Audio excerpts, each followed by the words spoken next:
Hey there. So today we are going to talk about our cough and cold drugs. So what is a cold? What do we do to treat it? So most people have experienced a cold. Everyone has been pretty unfortunate to have that experience. Typical symptoms are exactly what you expect. So it's runny nose, cough, nasal congestion, sore throat. Some people might experience body aches, headache, low-grade fever. So this is a low fever, maybe around between 99, 101, that kind of thing, and fatigue. So a common cold is a viral infection of the upper respiratory tract. So that's our nose, throat, and esophagus. So it's not down in the lungs, it's in the upper respiratory tract.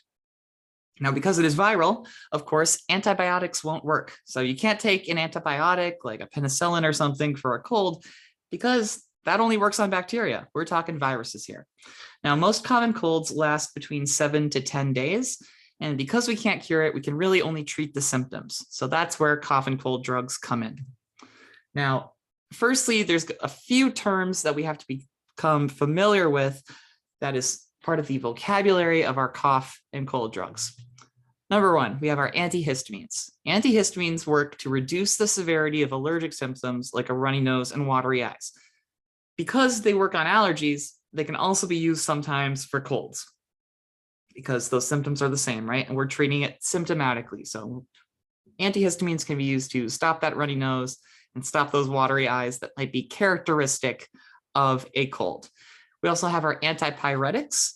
Pyro, fire, that Latin root right there, you can see that reduces fever. So antipyretic, those reduce fever. That's like our Tylenol and the like. Antitussives work as cough suppressants. We have our decongestants, which are, of course, used for improving nasal congestion in the sinus. So our sinus infections, especially colds, those are very, very good in order to sort of loosen everything up and decongest that upper respiratory tract. We also have our expectorants, which work in a similar way. They enhance mucus or phlegm production to make coughing easier. So if you're able to expectorate the fluids and mucus that is all gunked up in there and you're able to make it a bit more runny, then someone can sneeze and cough easier and get that out and breathe a little bit easier. We also have our mucolytics, which again, similar to expectorants, they aid in mucus removal from the airways, the bronchi, which are just our airway passages that go into the lungs, as well as the throat. Now, our common cold medications are things you've probably heard of quite a bit. We have our benzonatate or Tessalon pearls. They work as antitussives for both cold and flu. So antitussive, meaning they are cough suppressants. Now, they are capsules, these liquid-filled capsules. That's why they're called Tessalon pearls, right? Because they kind of look like little pearls. They're they're tiny little things, but they are only for short-term use, but they are quite good at relieving those cough symptoms. We also have dextromethorphan or Robitussin. There's some other brands as well. It's an antitussive as well. So it is your standard for cough syrup. Now, side effects might include nausea and vomiting, as well as agitation and euphoria. Now, it's not scheduled, but there is a potential for abuse with dextromethorphan. So many times it is regulated or at least kept sort of locked in the aisle of the pharmacy due to that risk. Now, we also have our combo medications, which include dextromethorphan. That's denoted by that DM right there. And you can see Dayquil and NyQuil. I'm pretty sure many of you may have experience with that. But again, we use a phenylephrine, dextromethorphan right there, and acetaminophen. So we've got our antipyretic. We have got our expectorant right there with the phenylephrine. And then we have the antitussive. So we're getting that three-pronged effect to really combat those cough and cold symptoms. Likewise with NyQuil, we have doxylamine, dextromethorphan, and acetaminophen or Tylenol to do just that as well. We also have our guaifenesin or Mucinex. You might recognize this little guy from the commercials. Mucinex has quite the advertising campaign, or at least it used to. I haven't seen it in a while. Guaifenesin is an expectorant, meaning that it helps loosen up that mucus. And just as it is in the commercial, the person coughs this little guy out and they're able to breathe a bit easier. Now, it's an over-the-counter medication. It's also available in tablets or as a liquid or combo medications like cough syrups as well. The issue is it really doesn't work that well. That's what I always tell my patients with Mucinex is you can basically get the same effect from Mucinex as you do from drinking a simple like 8-ounce glass of water.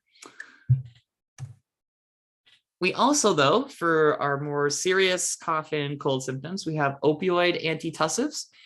So these are opiate medications that are combined with some antitussive medications, and they work, or antihistamine medications rather, and they work in a very, very synergistic way in order to treat pretty serious cough and cold symptoms. So we have hydrocodone and chlorpheniramine polystyrex or Tussinex or Penkinetic.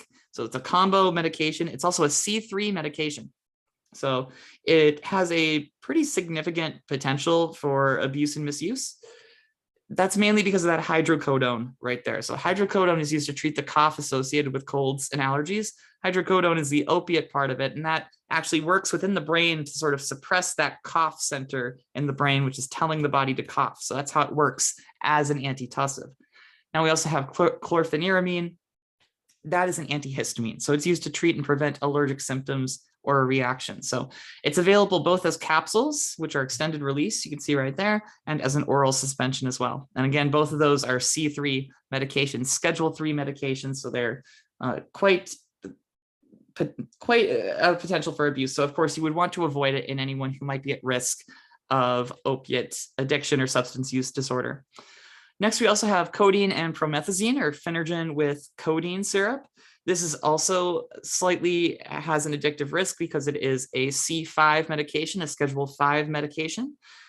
Codeine is used to treat cough. Again, it works on that cough center in the brain to stop you from coughing. And the promethazine is an antihistamine, which treats and prevents those allergic symptoms or reactions. So it stops that sneezing, stops that runny nose. Now, it's commonly known as sort of lean on the streets. So you might have heard of that, especially if you're a fan of rap music. They'll talk about lean or purple drank. And that's why it's one of the reasons why it's controlled is because it's been popularized as a medication or an illicit drug that you can get, a prescription medication that can be taken on the street without a need for it, that can, in sufficient quantities, give someone a euphoric or high effect. So because of that potential for abuse and misuse, Phenergen with codeine is a C5 or Schedule 5 medication. On a similar note, we have our pseudoephedrine or Sudafed, and all ephedrine medications are decongestants. So whether it's ephedrine or pseudoephedrine or other derivatives of that, they are all decongestants, meaning they relieve that pressure and pain in the sinuses. Now, come in boxes like this. They look like these little red pills that you can pop out. The main problem with them is you have to use it with caution in patients with heart conditions. So pseudoephedrine is a stimulant medication, which means it's excitatory. It gets your heart beating. So it can increase heart rate and blood pressure, leading potentially to palpitations and other heart issues, especially if someone is prone to having those issues. We also have side effects, which would be, again, characteristic of stimulant medications. We have restlessness or increased excitability, dizziness, tremors, as well as loss of appetite. Again, very typical stimulant side effects. Now, it's an over-the-counter medication. It's an OTC medication, and it isn't scheduled, but it is regulated. And that's because of the Combat Meth Act of 2005. Pseudoephedrine is a precursor to methamphetamine, which is, of course, a C2 and very, very addictive substance, which is illegal and has a very, very high potential for abuse.